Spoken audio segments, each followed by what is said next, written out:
Rachakonda police commissioner D S ఆదేశాలతో traffic పోలీసులు special drive నిర్వహించారు. ట్రాఫిక్ డీసీపీ శ్రీనివాస్ ఆధ్వర్యంలో నెంబర్ ప్లేట్ లేని వాహనాలపై కేసు నమోదు చేశారు. కమిషనరేట్ పరిధిలోని 16 ప్రాంతాల్లో ఈ తనిఖీలు నిర్వహించారు.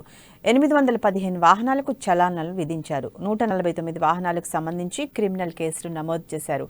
దొంగతనాలకు, చైన్ స్నాచింగులకు పాల్పడుతున్న వారంతా వాహనాలు నెంబర్ ప్లేట్ తొలగిస్తూ నెంబర్ మారుస్తూ పోలీసుల నుండి తప్పించుకుంటున్నారని డీసీపీ తెలిపారు. అలాంటి వారిని గుర్తించేందుకే ఈ డ్రైవ్ నిర్వహించినట్లు వెల్లడించారు.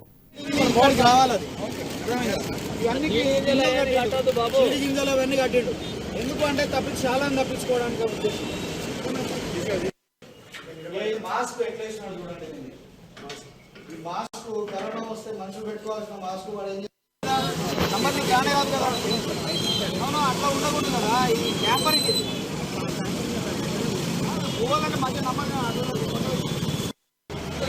రెండు షిఫ్ట్లలో కలిపి మొత్తం టోటల్ ట్రాఫిక్ స్టాఫ్ వచ్చేసి 17 మంది ఇన్స్పెక్టర్లు, ఎస్ఐస్ 25 మంది, మొత్తం మన ట్రాఫిక్ స్టాఫ్ 85 మంది, అలాగే ల్యాండ్ ఆర్డర్ స్టాఫ్ కూడా అక్కడ ఉన్నటువంటి ల్యాండ్ ఆర్డర్ సెక్టర్ ఎస్ఐస్ కూడా మొత్తం టోటల్ 34 మంది, స్టాఫ్ వచ్చి 68 మంది, మొత్తం టోటల్ స్టాఫ్ వచ్చేసి 233 మందితోని 16 ప్లేస్లలో అంటే 17 ప్లేస్లలో ఈ డ్రైవ్ కొనసాగించడం జరిగింది అన్నమాట. వెహికల్ ఓనర్స్ కూడా ఒక విజ్ఞప్తి ఏంటంటే బయటకు వచ్చేటప్పుడే ఇంటెన్షనల్గా చేయకుండా అవన్నీ నంబర్ ప్లేట్ సరి చేసుకొని సరిగా ఉందా లేదో చూసుకొని రావాలి. ఎందుకంటే 100% రేపటి నుంచి చాలా సీరియస్ యాక్షన్స్ ఉంటాయి. ఇప్పుడే మనము